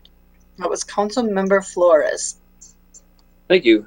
And was the increase needed in order to cover the engine replacement, or was that just for additional fees that are going to be needed for further maintenance to the 2016 Tahoe for the sergeant's vehicle? Yeah, it's kind of a combination of both. So the motor pool, what they do is at the beginning of the fiscal year, we establish blanket purchase orders with multiple vendors and material suppliers because we purchase thousands and thousands of items and services throughout the year. So our original PO with Garber Chevrolet for services outside of the police department vehicle, or including, was originally $4,000. But due to the engine needing to be, or a new engine needing to be placed in, we're going to exceed that blanket purchase order amount. So we want to increase it enough to not only cover the engine replacement, but also if there's any other services required of Garber through the remainder of the year for any Chevrolet vehicles. And then any funds that will not be used as part of the purchase order to get us through the rest of the year will be put back in as fund balance or given back to the individual divisions that paid into it. And is it from your experience that there usually is an additional few $1,000s that are needed in order to cover expenses? It varies, Councilman, and from year to year, it's tough to track because, I mean, you know, one year on a Packer truck, we had the Packer arms go bad, and that was like a $20,000. But we track it every year, and we kind of budget the division on like a 4 to 5 year running average, and that's how we establish the overall budget of the division. You know, like for instance, like this motor failing would not have been an expected. Well, it wasn't an expected issue, so it'll be an increase to, you know, the Garber's PO for this year for sure, but I'm not assuming that that'll actually happen again next year. So every year we kind of budget based on an average. Some years we have to increase and some years we're giving back. So I couldn't anticipate what might happen with our fleet of vehicles. And we got over 330 vehicles and pieces of equipment. Not all of them Chevy, obviously, but Garber is our local Chevy dealer and does the warranty work for that. So I don't know if that answers your question, but I'm trying to do my best. So I couldn't anticipate what might happen the remainder of this fiscal year, but I'm hoping that we'll be able to underspend that dollar amount and give back. If not, we'll be having to bring it in front of you again for another increase. Thank you. And was this vehicle open to the buyback program that we had used for other city vehicles, or is this separate? This was separate. This was a 2016 Tahoe purchased through the MI deal program from Berger Chevrolet. So we most recently started the buyback program with Ford about a year ago, and most of them vehicles have been for the facilities division because it's a specific type of vehicle that program works well with, because there's a higher resale value for those Ford pickup trucks, I believe, you know, and to turn them around than the Chevy Tahoes right now. And so, yeah, no, that was purchased through the Michigan deal and MI deal. All right, thank you. That's all I have. Thank you. You're welcome. Councilwoman Scherzer. Oh, I'm sorry. ahead. Go ahead. Motion to approve number 10. Second. It's been moved to second. Any more discussion? Call for the vote. All those in favor signify by saying aye.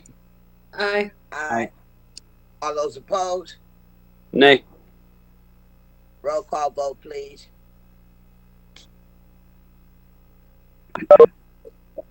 Councilmember Bench, Yes. Councilmember Ostash, Yes. Councilmember Scherzer, Yes. Councilmember Copeland, Yes. Councilmember Lamar Sylvia, Yes. Councilmember Flores, No. Councilmember Williams, Yes. Mayor Pro Tem Balls, Yes. Mayor Moore. Yes. We have 8 yes, 1 nay. Motion is approved. That takes us to item number 11.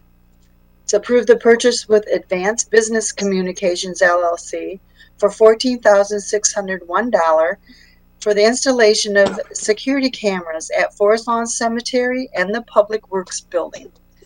Councilmember Flores. Thank you. And how much illegal dumping has been taking place to warrant these installation of the security cameras? And I also know that Mayor Pro Tem Falls had also mentioned that the security cameras are also going up to warn island vendors that they're being watched as well. Is that part of that initiative that was spoken about before the council meeting, or is this specifically for illegal dumping? No, this is for, I mean, not only illegal dumping, but for vandalism. We get a substantial amount of breaking and enterings and vandalism that occurs, especially at some of those remote areas like our cemeteries, Forest Lawn, Oakwood Cemetery out in Saginaw Township. We most recently been getting a lot of illegal dumping that, then costs a substantial amount of money to collect the stuff that gets dumped. But the Forest Lawn cameras are mostly for security purposes and illegal dumping. We get, I don't know, on a couple, 2-3 calls a week, I'd say, as far as people trying to break in. It's a remote area out there. It's the pole building if you've been out to Forest Lawn. And obviously it's a vast area. So we're going to place some at the front of the cemetery and towards the back of the cemetery. And then up near the chapel, the chapel up near the front of the facility, because we have some issues up there as well. So it's the same type of camera system. ABC is the city's vendor for the camera systems, but we have many of these out in remote areas where we get high illegal dumping. You've probably seen how we've been able to use this camera system to catch not only illegal dumping, but I believe an individual setting a car on fire in one of the streets and, different stuff like that. So I think it'll not only help deter it, but also the quality of these cameras. Most recently, we have them up at Greenpoint Nature Center. A couple weeks ago, we had some young individuals from the neighborhood throwing rocks through the window. And then a week later, they came back, and the only way we were able to catch them is because we had these camera systems up. And I haven't brought that repair to council yet, but replacing the windows they damaged are probably going to be somewhere between $4,000 and $6,000 or more dollars. So we're now going to be able to go upon the parents of those children to potentially recoup some of those costs. So I think they're a great asset to the city for that type of stuff. Yeah. And I'm only asking because in the justification, the only thing that's mentioned is illegal dumping. And so if there were other issues that were pertinent to the installation of all 7 of these cameras, especially as a council member, I'd like to know that beforehand. But how much do you think in terms of vandalism and illegal dumping has been taking place over at Forest Lawn, even, starting in the beginning of this year in terms of monetary damage? I couldn't speak to what it has cost us to do the collection of the material being dumped. Unfortunately, we don't store it because of the amount of break-ins we've been getting in the facility. We're trying not to store any high dollar items in it. So, it'd be difficult for me to put a dollar amount to it, but I'd probably say anywhere from, if I had to, without running through some of the numbers, probably $2,000 to $4,000 a year. But don't quote me on that. But at least, especially with the type of repairs that have to be made after the individuals break in, and so I'd say somewhere between $2,000 and $4,000. That's just at Forest Lawn. Phil, I know it doesn't say it necessarily in the council communication, but as you said, those are remote areas, and people often go to visit loved ones' graves by themselves. So I think this adds a point of security for those visits as well, because if you've been out there to Forest Lawn and you're at the back of the cemetery, that's there's typically not very many people around, if any. So I think this does add to that. And also, we have seen in the past desecration of tombstones and things like that in the cemeteries, and that really gets that's really hard on families. So hopefully with this added security, we won't see things like that happen either. Mm-hmm. Yeah, Tim, that's a good. Go ahead, Councilman. Have there been any incidents of assault that would warrant these cameras as well, Manager Morales, or is that just a worry? It's just a potential worry, and I don't know of any that have occurred, but to provide this this level, I think it would benefit the public. All right.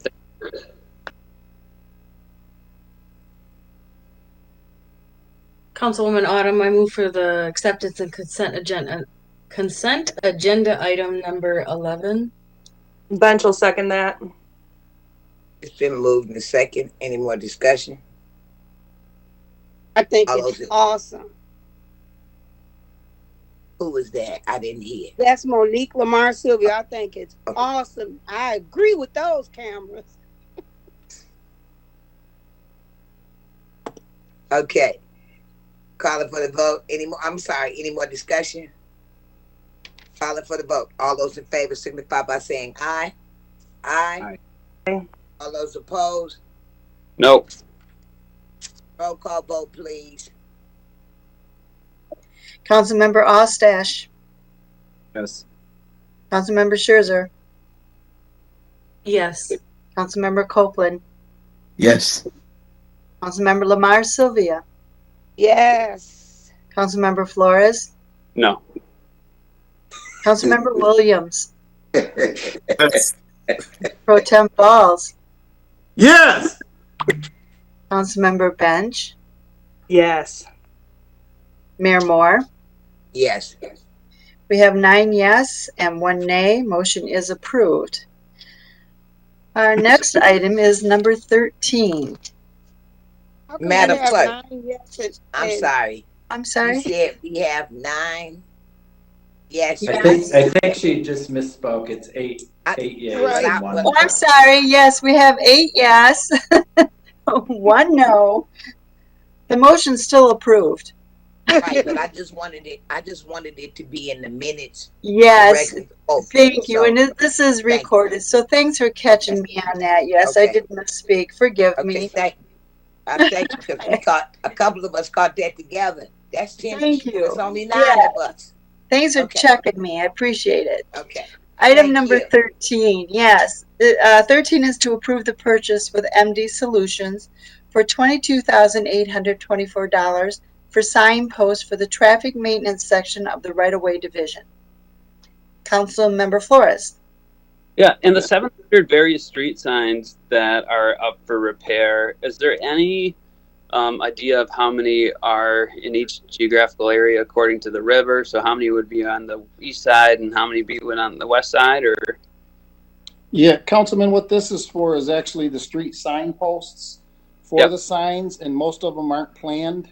Majority of the post replacements are due to either car accidents or, they get damaged throughout the year. So they're the sign posts in various sizes. Some are 12 foot, some are 13 foot.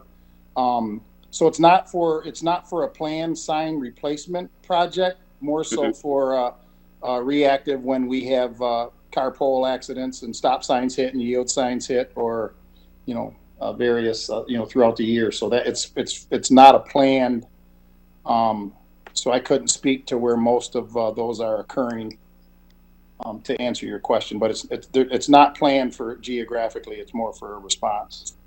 okay, and in any given year, are there upwards of X amount of 100 signs, posts that are destroyed, I would assume? Oh yeah. I mean, I'd have to look up all my work orders and job orders on them. We do track that daily. I mean, we could run a BS&A report to probably get you that, but yeah, to the tune of hundreds. Yeah, and the majority of them, obviously nobody sticks around for them to. So I mean, I'd say this would probably give us a good year and a half's worth, maybe a year to a year and a half's worth of posts. Great. All right, thank you. You're welcome. I move to approve consent agenda item number 13. Monique Sylvia. It's been moved to second. Any more discussion? Hearing none, let's call for a vote. All those in favor signify by saying aye. Aye. Aye. All those opposed? Ayes have it. Madam Clerk. Mayor, our next order of business is boards, committee, and commission reports. Do we have any reports from any boards or commission? Yes.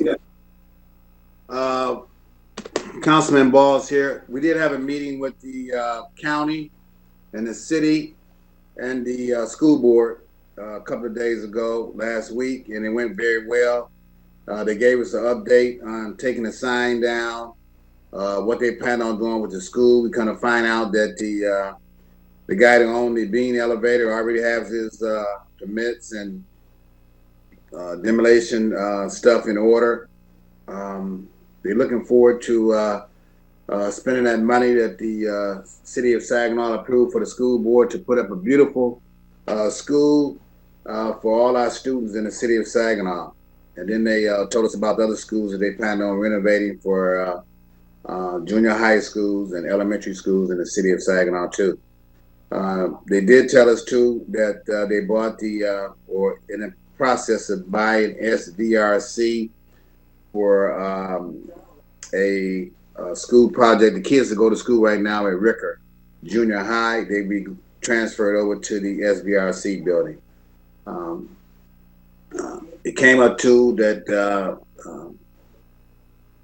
Mr. Coleman, president of the board, and myself mentioned that maybe we need to spend some money on mentorship for some of the students to help improve the schools and themselves and teach them about some things that a lot of kids are not getting at home. There's not a lot of fathers in some kids' home, so maybe we need to do something with mentorship with the students to make them be better citizens in the city of Saginaw.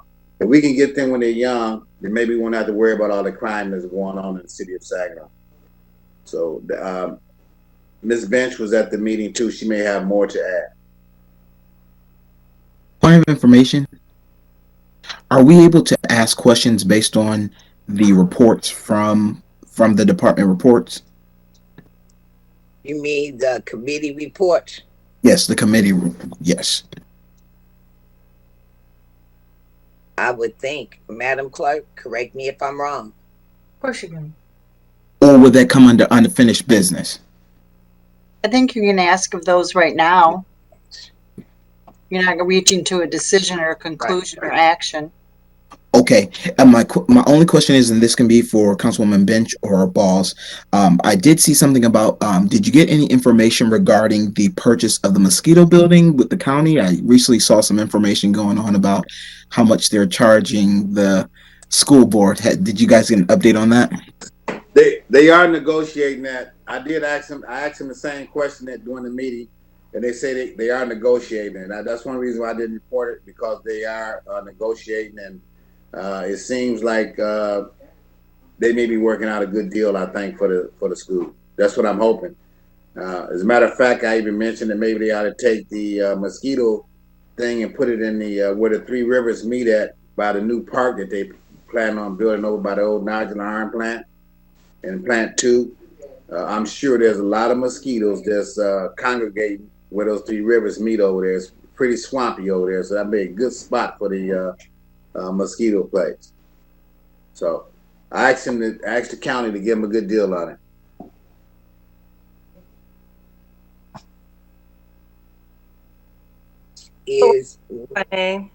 I'm sorry. Go ahead. Thank you. Yeah, just really quick, I did want to touch on a couple of things. As Mayor Pro Tem Balls mentioned, they did give us a lot of good information, and you can find the entire meeting on YouTube and through the Saginaw School District's social media. It's worth the watch because we got a lot of good updates from the county and the school district as well. But just really quick, with the bond initiative, the first phase is the combined high school. The second phase is the renovation of Arthur Hill for SASA. The third phase is the construction of the new Handley pre-K through 12 gifted and talented portion of the campus that'll be near Arthur Hill or on the Arthur Hill property. And then the fourth will be to renovate Saginaw High into a middle school. So we have a middle school on both sides of the river with a combined high school at the river. I'm excited. My kids will still see some of the benefits of this, and I think this has the potential to be really transformative. So I think they're on track to have all of this completed by 2023. I did want to mention too that they did hold, I hope, which is the first of multiple flu shot clinics at SASA this last week, and I know that second doses are being doled out at the Sears location out in the township. So if you want to get your kids vaccinated, that's probably the best place to go until we hear of another school district-led initiative. But learning for next year, as far as COVID goes, they plan to have kids in person 5 days a week. They, have seen, and I can tell you just from my own experience with my kids doing virtual learning, in person is the best. But the good news is that there are ample opportunities for kids to get vaccinated between now and then. So hopefully parents are taking their kids to get those vaccines.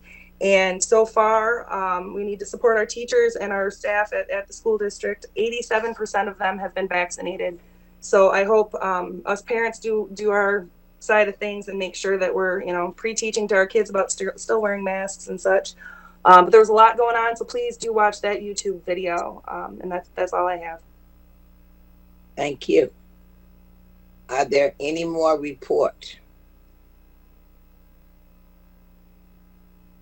Madam Clerk. Mayor, our next order of business is appointment of board and commission members. Can we do them all at once, or do we need to take each one? One motion allowing for exceptions. I'd like to make a motion that we approve all the appointments. Bench second. I don't know which one did it, Miss Jan. I hope you do. I heard bench first. I saw someone waving. I wasn't sure. Okay. Do we have any exceptions to these board appointments? I'm sorry. Do we have any exceptions? Okay, having no exception, it's been moved in second. Call for the vote. All those in favor signify by saying aye. Aye. All opposed? Madam Clerk. Next, we have an ordinance consideration and adoption. We have one this evening. Is to amend Chapter 153 of Title 15 Land Usage by amending Section 153.605 titled Approval Procedures for Marijuana Establishments and Section 153.606 titled Authorized Marijuana Establishments. I need a motion to adopt. Bench moves adoption. Stash support. It's been moved in second. Any discussion? Yes, Monique Lamar Sylvia. Yes, ma'am. Yes, ma'am. What I was looking for and couldn't find, and I did email the city manager kind of late today, so I don't know if he got it. But I was trying to see what the ordinance was and what you want to change it to. I just didn't see that. So am I looking for the wrong thing or what?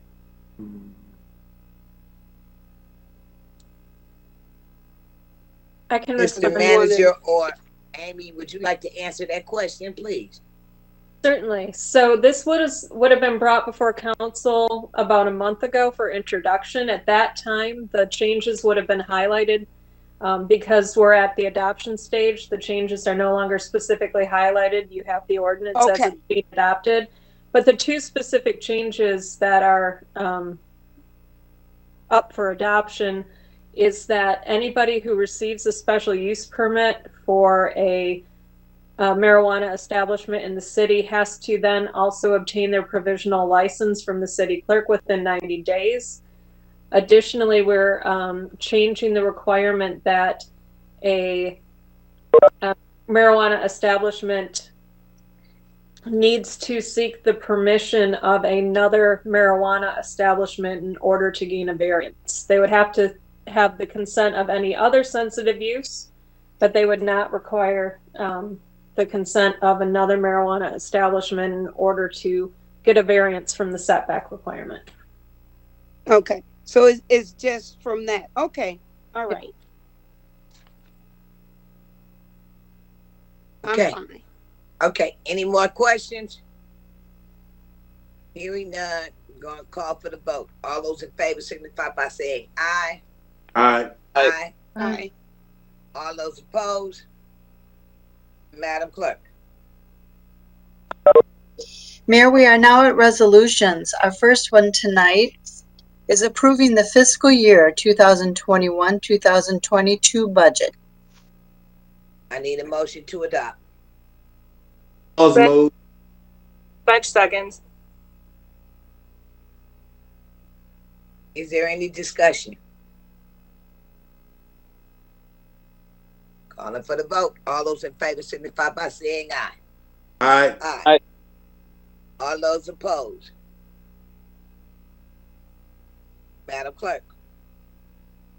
Our next resolution is approving the amount for the fiscal year 2021-2022 public safety millage. I need a motion to adopt, please. So moved. Bench seconds.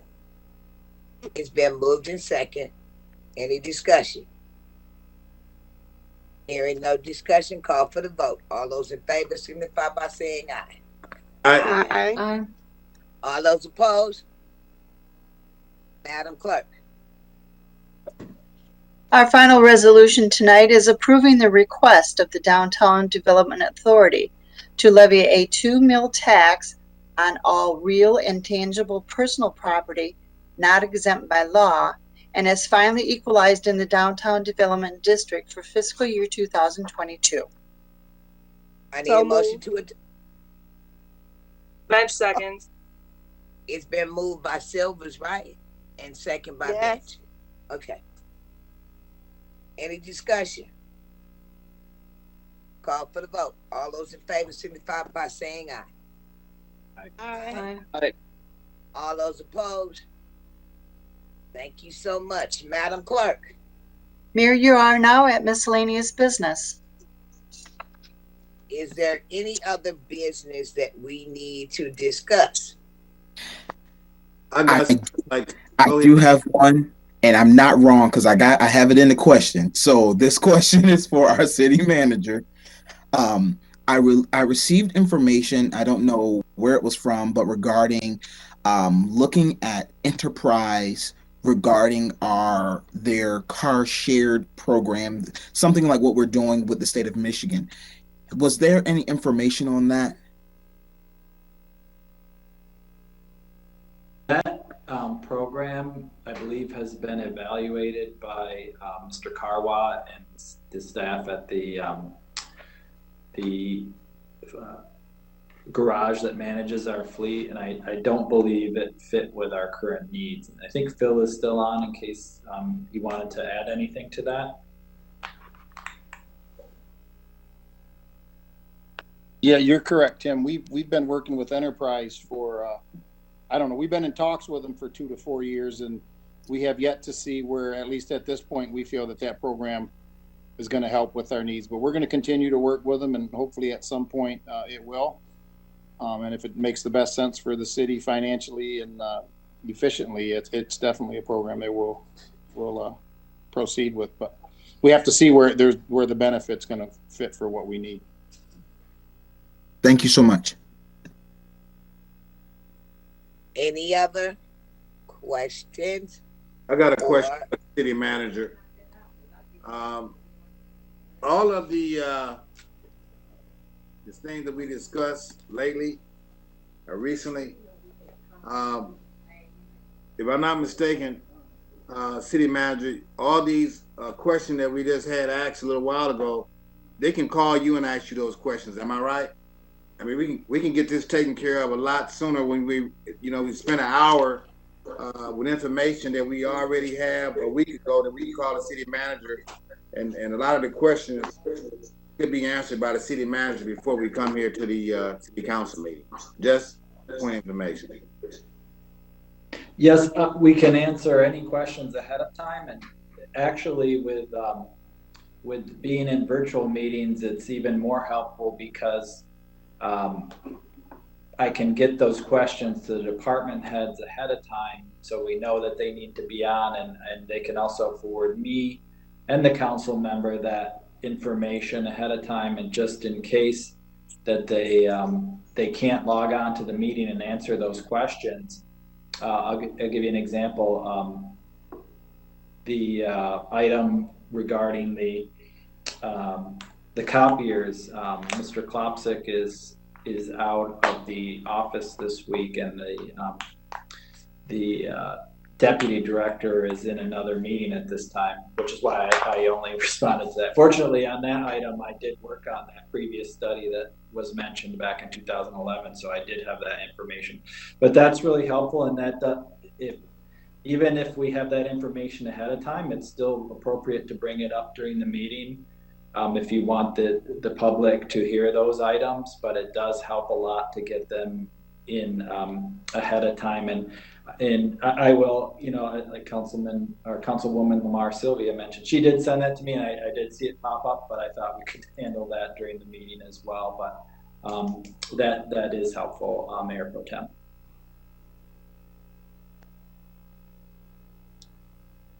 Anything else? Yeah, I just want to say that counter to Mayor Pro Temp, that is important for the public to understand these outside of internal emails that we have. And thank you, Manager Morales, for mentioning that. Because we all were elected by the public, not all of them are privy to internal emails that have to do with City Council. And so I think it is helpful if folks and my constituents do have questions, that I ask them in a public forum where they're able to come and retrieve or watch the meeting. And I understand that it's a tax on time, but that's also something that we've been elected to do. Any other questions? Any other concerns? Need a motion to adjourn. Bench moves to. Okay, I got two people. Don't y'all Second. fight over it. Go ahead, Bench. No. I think we got Bench and then we have Sylvia. Right? That's fine. Yes. All those in favor signify by saying aye. Aye. Aye. Everybody have a good night.